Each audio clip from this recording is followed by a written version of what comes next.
Today, I want to tackle how dangerous advice can be, and depending on where you are in life and business, who and when and what you should take advice from.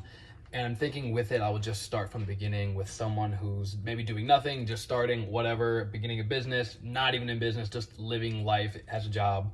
Um, a few things I'm going to say. You have to realize there's a little duality, as no one thing is one thing, many things are other things.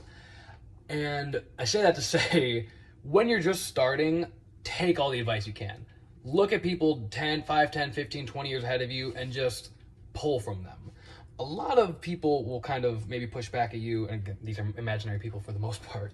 But why you get pushback on a statement like that is because you don't want to be pulled in too many directions. You can't take a piece of this, piece of that, piece of that, blah, blah, blah. Say you want to start a business, right? And you want a brick and mortar business. You can't take marketing advice from a thing like this, sales advice from something like that, door-to-door avails, whatever, from something like a third party, because those pieces don't always fit into the exact same puzzle.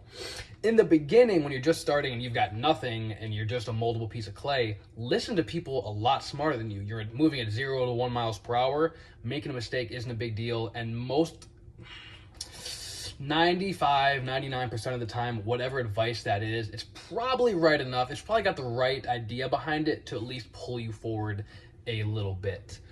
Why I would mention that advice is dangerous comes later on, when you are operating a business, when you do have real responsibilities, when you're operating at a high tick.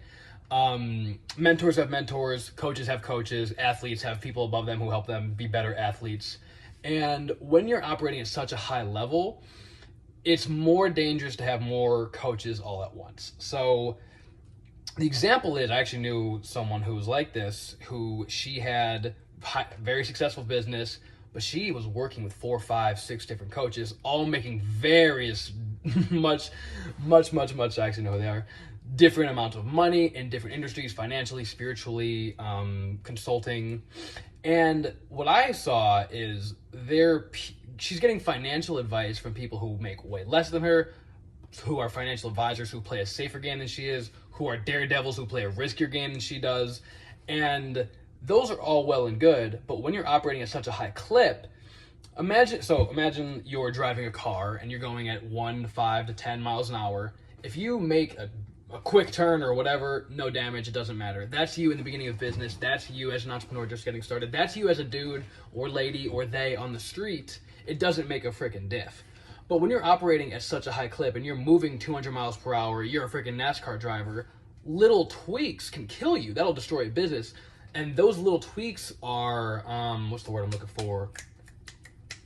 Those little tweaks are bad pieces of advice or good advice. That's where it gets duality. So that little tweak could be a thing that saves you, or that little tweak becomes you crashed, fiery burn, 100,000 people everybody in the audience is dead. And it's because you took advice at the wrong time, at the wrong clip, from the wrong person. I will never say that you don't need a coach, a mentor, or whatever, or somebody watching your back, someone ahead of you. But you need to realize where you are in the journey. And if you're really self-aware, I like to think I am, but just by saying that, it probably means I'm not. But if you're self-aware enough, you can pull the right advice from anything. Or at least the right message, or know what someone told you was the wrong thing, do the opposite, or do a piece of it. But when you're operating at a high clip, when you're making 100,000 a year, 100,000 a month, 100,000 a day, when you're operating there's no room for error. That wrong advice, that little fiber twitches that take you in one direction opposed to another one, that's where advice becomes dangerous. That's where businesses can crash and burn. That's where you do something risky, tisky, and it messes your whole mindset up. And that is why advice is dangerous.